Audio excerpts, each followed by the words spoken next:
In conversations with Hegelians, I have quite regularly found that as soon as one touches on Hegelian premises, unless you accept his premises, that of course is perfectly true, but if the premises are wrong, everything that follows from them is wrong too. And the good ideologist has therefore to prevent the discussion of premises. In the case of Hegel, that is comparatively easy, because Hegel was a first-rate thinker and knew the history of philosophy. And if one wants to attack the promises of Hegel, one has to know their background in Plotinus and the Neoplatonic mysticism of the 17th century. Since very few people who pontificate about Hegel have any knowledge of the history of philosophy comparable to that of Hegel, the premises can be easily kept in the dark, and sometimes need not even be kept in the dark, because they are anyway in the darkness of the ignorance of those who talk about Hegel. In Marx the case is more obvious, because he greatly simplified the problem of the premises. When he writes of Hegel, he already distorts him so badly that his honest editors are very much aware of it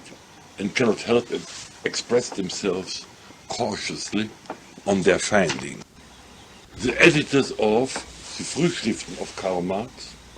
especially Siegfried Landshut, say on occasion of their analysis of Marx's study of Hegel's philosophy of law that Marx, if one may express oneself in this manner, by misunderstanding Hegel as it were deliberately, conceives all concepts of Hegel, which are meant as philosophical predicates of the idea,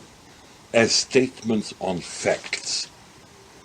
In my uncivilized manner, of a man who does not like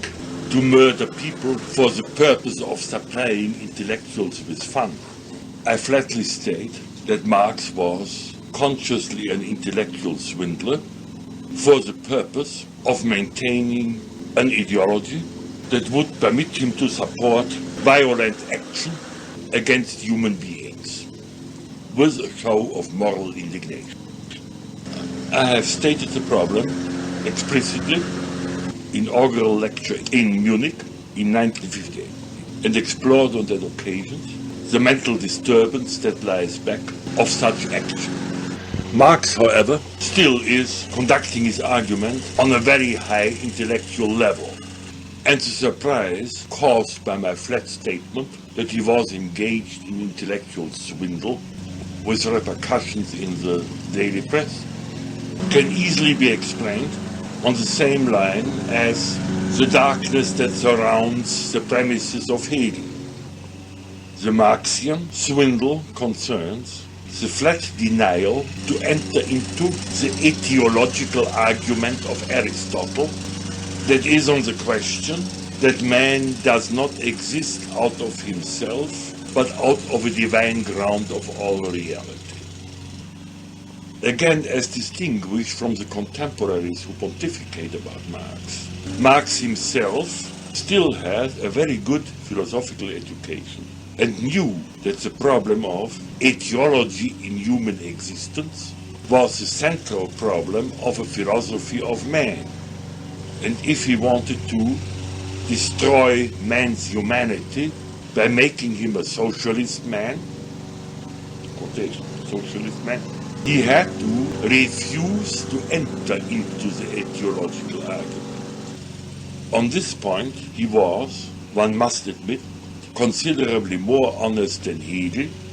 who never quoted the arguments into which he refused to enter. But the effect is the same as in Hegel, because the contemporary critics know, of course, about Aristotle and the etiological argument of the metaphysics, just as much about the Neoplatonic background of Hegel,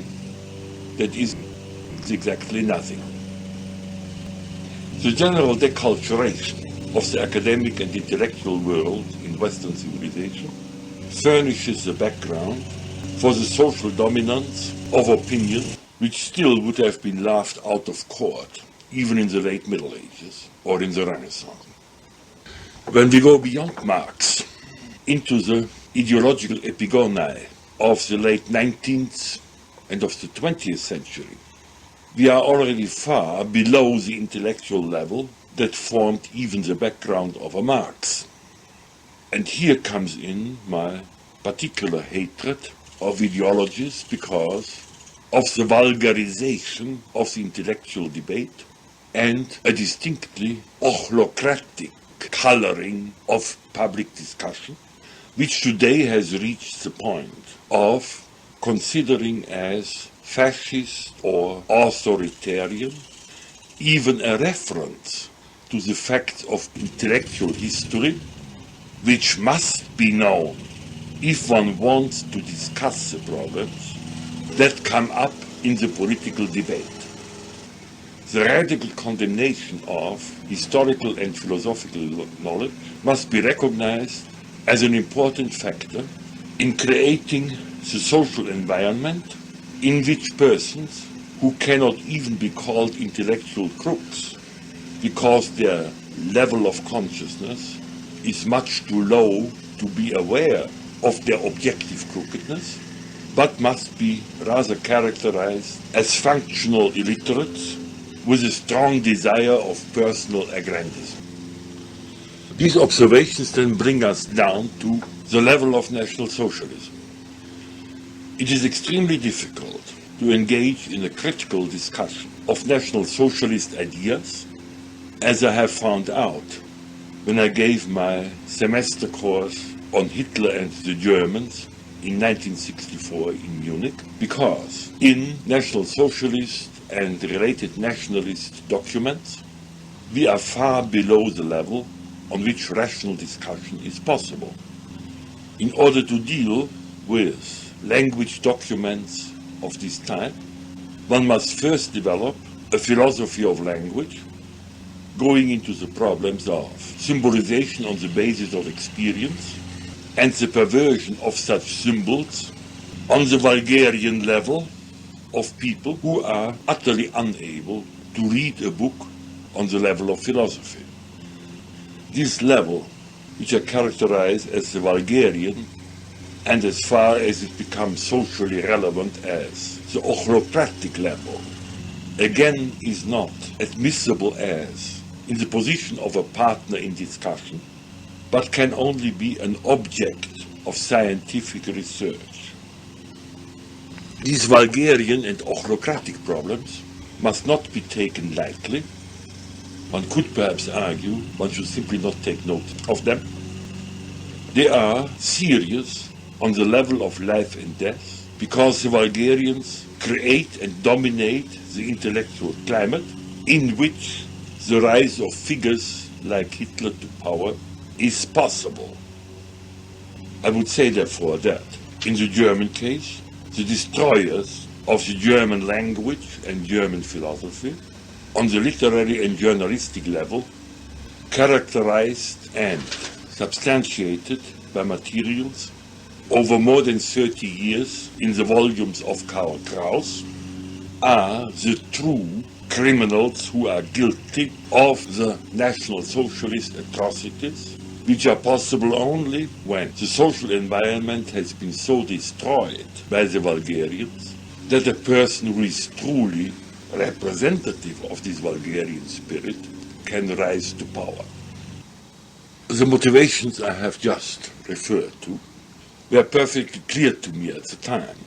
but clarity about their direction did not mean clarity about the implications in detail.